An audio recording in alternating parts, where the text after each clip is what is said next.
Duncan drops a clanger.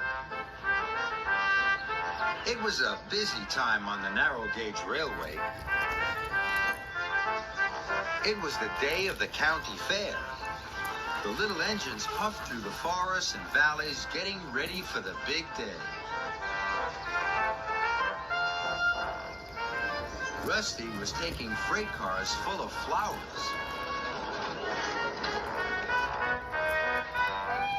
Peter Sam was taking pumpkins.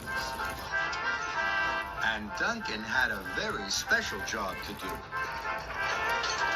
He had to collect the big bell from the clock tower to be polished. On the way, Duncan puffed along an old and bumpy track. It was his favorite part of the railway. Each day, Duncan would rattle along the tracks. He enjoyed the sound his wheels made. Duncan raced backwards and forwards, rattling, clattering over the bumps. Renee is chuffed up. Duncan, you're going to be late. But Duncan didn't hear Renee. His wheels were clattering and rattling too loudly.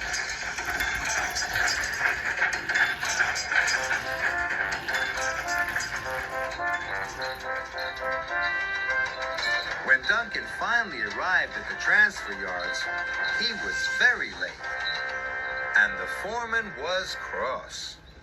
Workmen were waiting with a large wooden frame. Inside was the big bell. The bell chimed cheerfully as it was loaded onto Duncan's flatbed.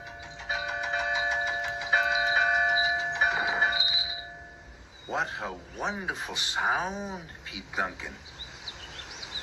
Remember, said the foreman sternly, the bell is very heavy. The track to the polishers is old and in need of some repair. You must go slowly and carefully. But Duncan wasn't listening to the foreman.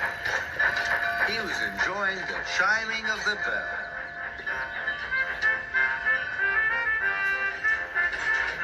Duncan shuffled along the track to the polishers. As he puffed through the mountains, his wheels started to clatter. And the bell started to chime.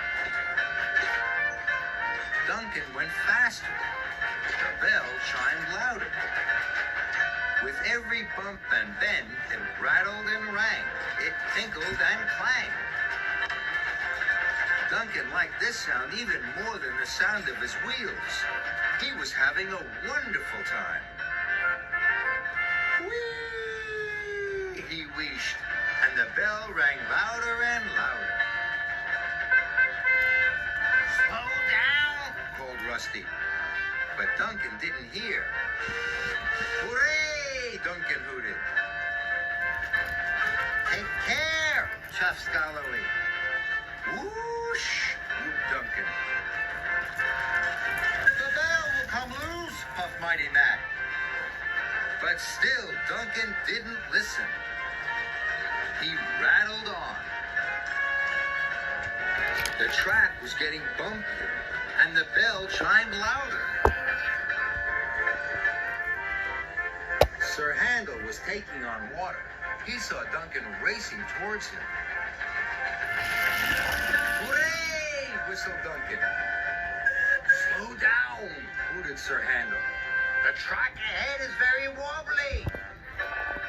Listen to my bell, Sir Handel, whooshed Duncan. Isn't it wonderful? Then there was trouble. Duncan's wheels rattled over the wobbly track. He applied his brakes, but it was too late. The flatbed bumped into the air. The bell tumbled off the flatbed and rolled down the hill. Clang, clang, boing, went the bell as it fell and fell. Oh no, cried Duncan. I've lost the bell. Now it won't be polished for the county fair, he puffed sadly. It's all my fault. Everywhere was still and quiet. Then, Duncan heard a noise. That sounds like a bell, he wished quietly. And he listened very hard. "'Tis a bell," he tooted. "It's my bell." "Oh, maybe if I listen and follow the sound," Duncan puffed, "I will find the bell." Duncan followed the sound. "It's getting louder," he puffed excitedly.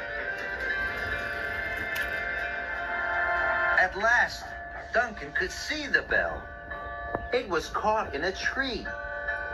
The wind blew gently, and the bell chimed sweetly. Duncan raced down the hill, and he arrived just in time. The branch snapped, and the bell fell onto his flatbed. "Hooray!" chucked Duncan. He was very happy.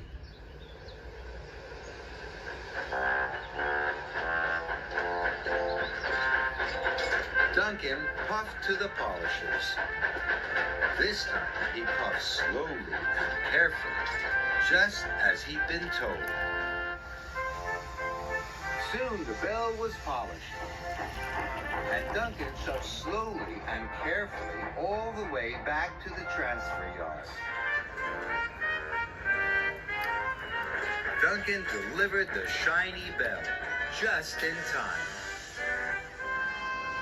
And when the clock chimed for the opening of the county fair, Duncan thought it was the best sound he had ever heard.